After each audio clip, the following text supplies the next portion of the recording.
But we have to speed back here to... Where are we? Where are we? No. Brescia Ruins, 300. Let's do just that. We're going to go back, and we're going to examine that doll. So if you remember, I did point that out and say that was fairly important last time that I had you guys together. And, well, last time that we were back there. So I believe we should probably end up right around where that doll is. If not, we probably shouldn't be having much travel time. I could be completely incorrect in my assumption, but I will have to have faith in science and my mind, my memory, and we'll figure out, I guess, regardless of what happens, we should land right exactly where we want to. Please, I'm holding out for myself to have thought of that previously to now. No, I remember we actually traveled right outside of here from where we were. Now, we have to go all the way over back to the Lamentable Rest over here, and we are all the way back in the corner, so we don't have as much traveling to do. It's just that we do have quite a little bit, so we're going to do just that, because now we're gone from Brescia to Brescia. We're transferring ourselves over, in essence, which I guess is kind of interesting if you think about it. I do not want to fight these munchkins, so I'm going to run away. And another thing that I forgot to mention when we were playing against Raymond, excuse me, when we were trying to woo him over, a similar sort of object happened between both the 300 and the 100 quests. We had to talk to that joke guy, and we had to create a bunch of puns, if you remember correctly. I hope you do. And this time we had to talk to a guy and woo him over with more conversational topics. But the similarity between the two, the thing that really stood out to me was something that I mentioned before as well, and it was the whole argument, the whole discussion about us being Sarah and Noel being lovebirds. And that was the second reference that I remember to the fact that people think that we are in love, that we are together, that we are boyfriend and girlfriend. And like I said before, it's just so ironic because we are engaged to Snow and we want to marry him the second that we can save the world. So something to think about. Now, we have the quest here to examine this thing, and we can go right back to where we were in Brescia 100. So let's do just that. Let's examine this thing. It appears to be a tattered stuffed animal.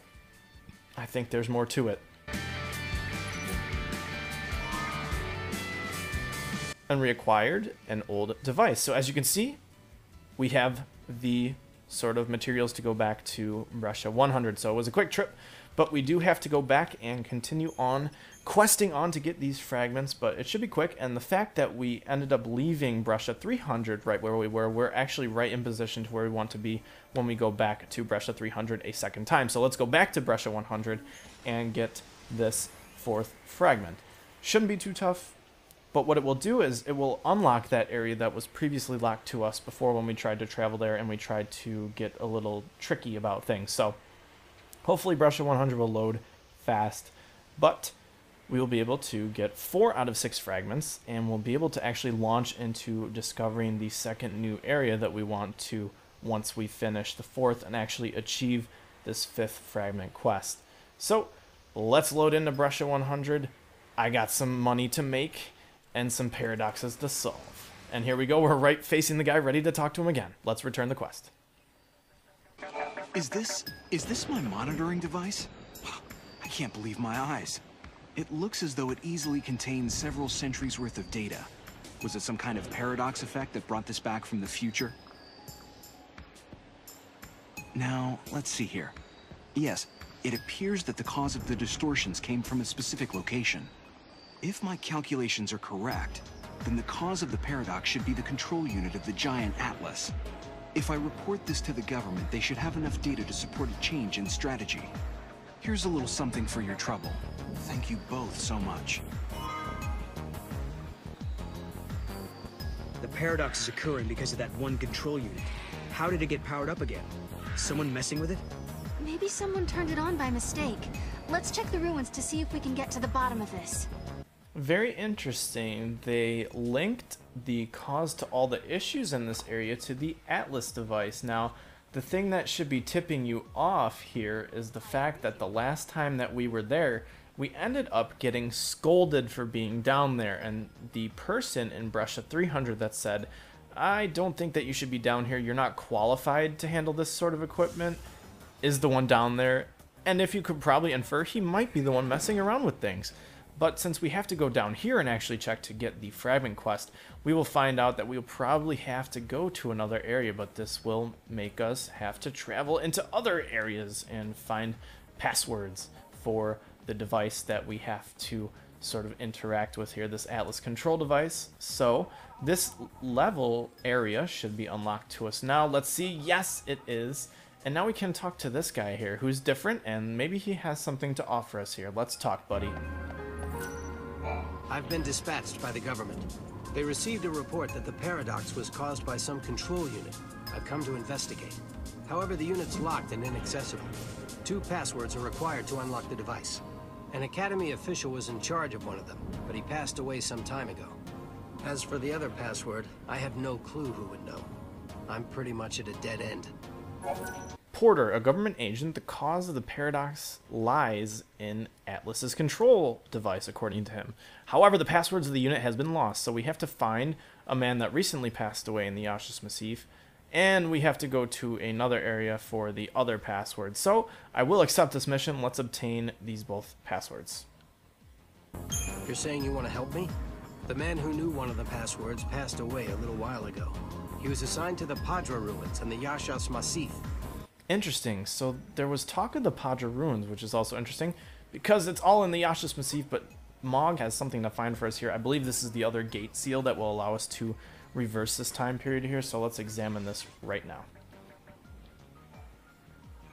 We got ourselves the disaster gate seal, but now we have to get out of this area and travel back into the Historia Crux, into the more convoluted part of this fragment quest line. So the first thing that we actually have to do is go back and visit Yaschas Massif 100. So we're going to have to do that as quickly as we can here to talk to a person.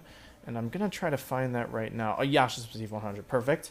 Now, hopefully I'm in the right sort of area. I could be wrong, but the first stop, we have to go to Yaschas Massif 100 AF. And we have to speak to someone named Uma. And the person that we were talking to before in 100 AF that really had nothing to do with us back in the way north-south-ish area of the Padrian Archaeopolis is the person we need to talk to get some info. But then we now have to travel back to Yaschas Massif 110, and we don't actually have that unlocked yet. So that is why the Brescia Ruins 300 is so important, because the artifact gate in Brescia Ruins 300 is actually the wild artifact gate in Brescia 300 is actually the gate we need to go to get to Yaschas Massif 110 AF.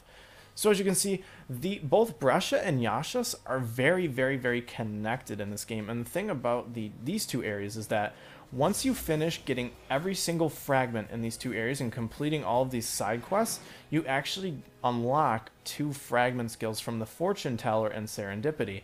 Now, how do I know all this? Is because I actually remember this, but the fact that you're always traveling from these two areas should definitely be bringing up red flags to you guys when you're thinking about how these two areas are connected. The fact that you have to travel back and forth, back and forth, back and forth all the time should probably throw up some red flags, as I said before. I basically just said the same sentence there twice. Pretty cool.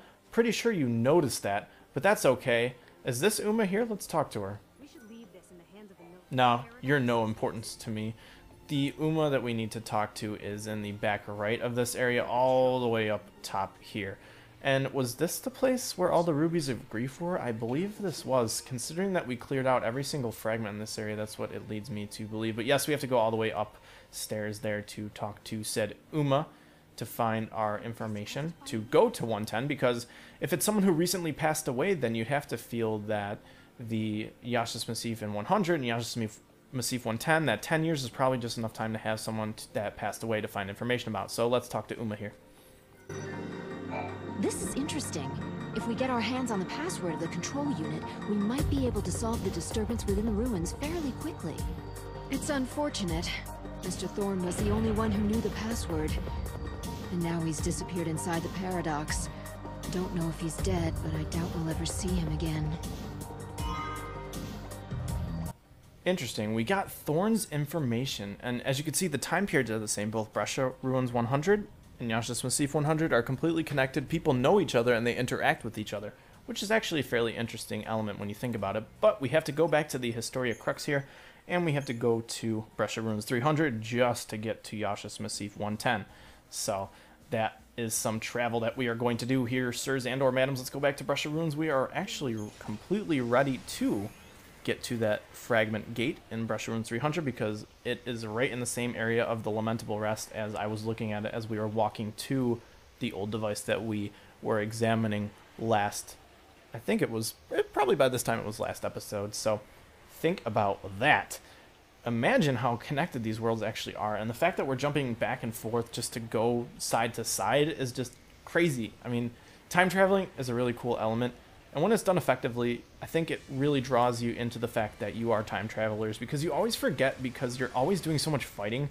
And maybe time travelers, the notion is always that you should never really get involved ever, which never happens, obviously. People always get involved with this stuff, but you should we're always fighting, and it's just kind of an interesting contrast to that. But anyways, we have the gate here to go to Yaschas Massif 110. As my voice cracks, let's open the gate, get out of here, and travel.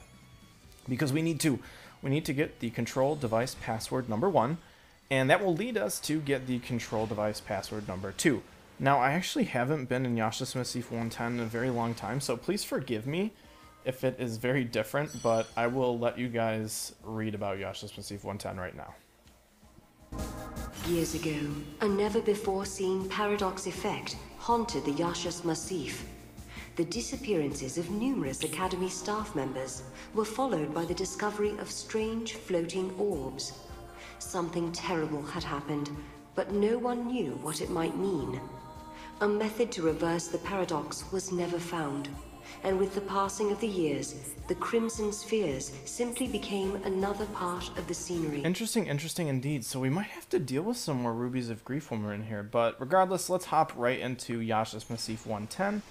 And we have to find Mr. Thorn. Since we do have Thorn's information, it's going to be very, very, very important. So, actually the other thing that we can think about here as well is that there's one item in here that actually has to do closely with a fragment quest that we picked up in Yaschas Massif 10. So I'll try to stay out on the lookout for that. I'm not completely sure if I will be able to or not just because of where we are, but we'll see. So as you can see, we are right here in the middle, in the thick of things, if you will, right here, as I said. So let's talk to these Rubies of Grief and let's see if we can find out some more information here. Let's talk to the Ruby here.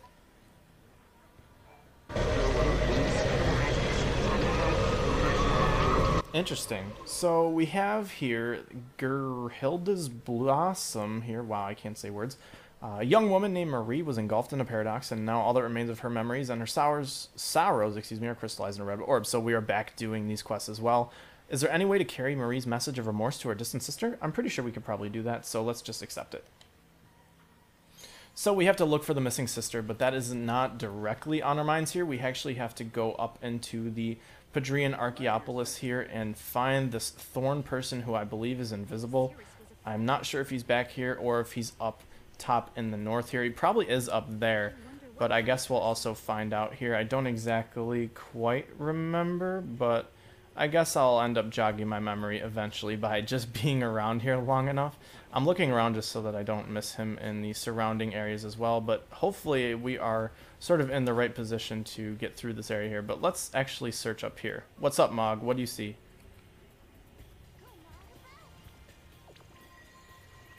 Interesting, we got a box. Let's check it out. We got ourselves a service manual. I don't think that's quite exactly what we need for this quest, but I guess we'll figure it out as well. Let's actually go up here really quickly because I'm sort of curious as to who is up and around here. And you can use this area up here to get 100% exploration in this area, I believe, as well. But I also could be wrong about that. Now, is there something up here? It looks like there's another Ruby of Grief, but it doesn't look like we need to talk to him just quite yet because apparently we can't just interact with him right now. And I'm wondering where this person is for the side quest that I actually came up here for. I do not remember quite anymore. So I guess we'll end up just screwing around in the Yaschas 110 just for a little bit.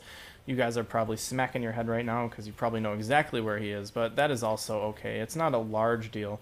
But as we get some frame rate, there is another Ruby of Grief up here that we might be able to talk to. I'm not quite sure about that as well, but we will see. There's a bunch of different stuff to do around here, so definitely you will not be bored. Mog, where the hell are you, kid? Come here, Mog. Oh, I thought I saw... Oh, I do see a treasure chest over there. Hold on 1 second, please, and thank you. I believe this is probably one of the gate seals or something like that, but it's important enough to grab up here in this map. I think it's actually an item, and it probably is a gate seal. I'm not sure if I just said that or not. I completely wiped recollection of my thoughts and or speech, but let's examine this and see what we get. Probably a gate seal. Yep, we get Maleficent's gate seal, so that will allow us to rewind time if we want to go back here and do everything again. But as you guys know, as long as we get 100% exploration of Yaschas Massif, we probably are good to go in essence. So